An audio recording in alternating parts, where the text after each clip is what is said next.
On continue.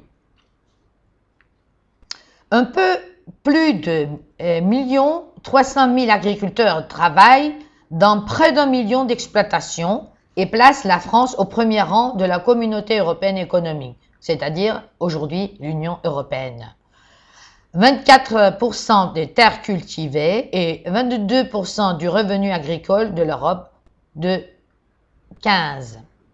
Ces agriculteurs exploitent un peu moins de 60% du pays, soit environ 33 millions d'hectares. Cette place honorable ne doit pas cacher les changements qui se produisent dans le monde agricole français.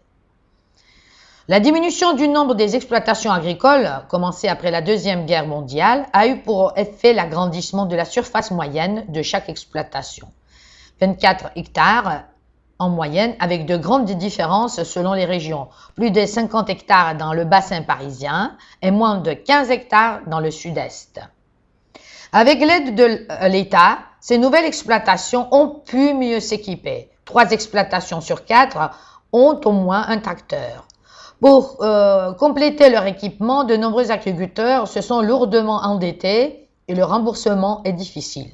Les prix de la viande, des fruits, du blé ont baissé. La production de lait a dû être réduite dans le cadre de la CEE à l'époque. L'État s'efforce d'apporter une aide, subvention, allègement d'impôts, prix réduits pour les carburants, etc. Mais bien sûr, il ne pourra pas continuer tout le temps. Grâce au progrès de la recherche agronomique, les rendements sont meilleurs. Lutte contre les maladies, création de nouvelles variétés, modernisation de l'élevage, etc. Là aussi, danger, risque de surproduction. La France occupe le 5e rang mondial pour le blé, 30 millions de tonnes, et le 7e pour le sucre, 25 millions de tonnes de betteraves à sucre. On cultive aussi le maïs, l'orge, le seigle, l'avoine et depuis quelques années le riz, le tournesol et le soja. La culture de la pomme de terre diminue. Le français en mange moins. Les fruits et les légumes sont cultivés dans les vallées au sol fertile telles que Loire, Garonne, Rhône. Les primeurs viennent des régions au climat doux, côte bretonne ou chaud, midi. Autour des grandes villes, on fait pousser des légumes de consommation courante. Dans ce secteur, la France est déficitaire par rapport à l'Union européenne, vive concurrence de l'Italie et de l'Espagne. L'élevage de bovins, bœuf, vache, veau, vient en tête. Pour la viande, 2 millions de tonnes, soit le 3e rang mondial. Pour le lait, plus de 300 millions d'hectolitres, 10% consommés frais. Le reste transformé, beurre, fromage. L'élevage ovin, moutons, brebis, agneaux et porcins, porc est important. L'élevage de volailles est de plus en plus industriel. Les vignes couvrent 1,1 million d'hectares et la production annuelle moyenne est de 75 millions d'hectolitres, 2e rang mondial après l'Italie.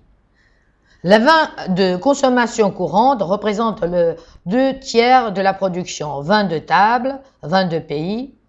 Les vins de qualité, 1/3 sont appelés appellations d'origine contrôlée et VDQS, vin délimité de qualité supérieure. Les viticulteurs essaient de s'adapter au goût de la clientèle. Certains savent fabriquer un vin sans alcool.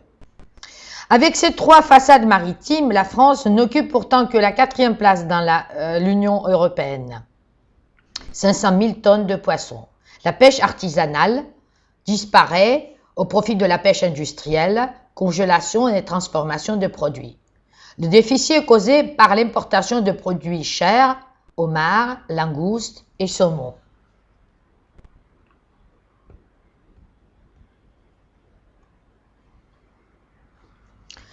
L'État joue un rôle économique important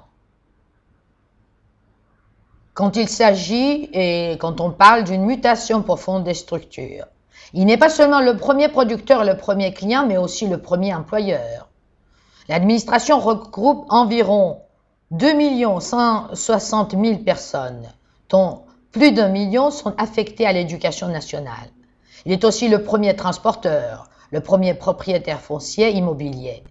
Cet interventionnisme relève d'une longue tradition amorcée avec Colbert au XVIIe siècle. L'État définit les grandes orientations de la politique économique, s'appuyant pour cela sur la planification mise en place en 1947. L'État intervient aussi dans la production en contrôlant de nombreuses entreprises. Ce contrôle est renforcé en 1982. Une vague de nationalisation tend à moderniser l'appareil productif et à restructurer les entreprises.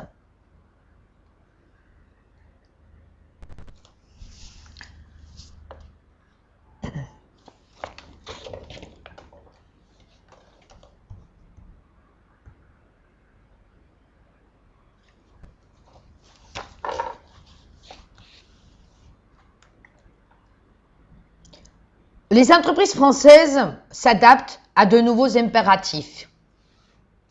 Mondialisation des échanges, apparition de nouvelles concurrences, prise en compte de l'environnement, prospection de nouveaux marchés en développement rapide, notamment dans le sud-est asiatique. Pour faire face à la concurrence extérieure, les entreprises françaises s'efforcent d'accroître leur compétitivité en réduisant leurs coûts de production.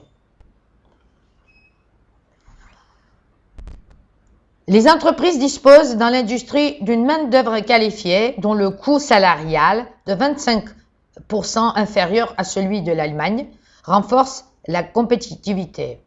C'est le résultat de la discipline que s'est imposée la France en ce domaine.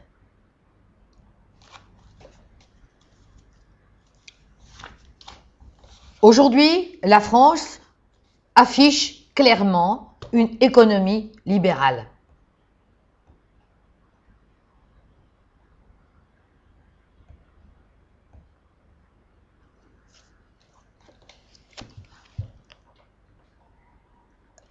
Ces atouts devraient permettre à la France d'aborder dans de bonnes conditions les années à venir.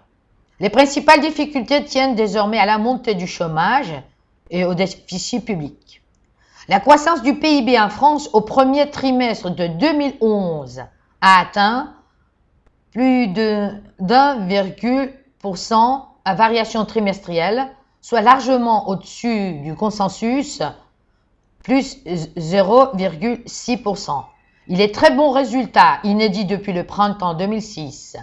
Il fait suite à une croissance molle au T3 et T4 2010, plus de 0,4% à plus 0,3%. Sur un an, le PIB progresse de 2,2%.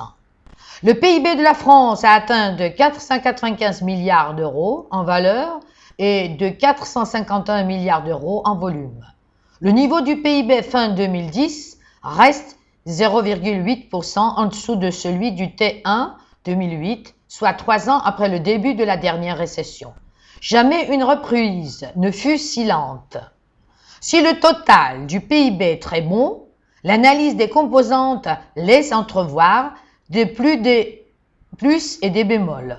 Côté plus, l'investissement productif progresse d'1,8% sur le trimestre, confirmant la reprise observée depuis mi-2010.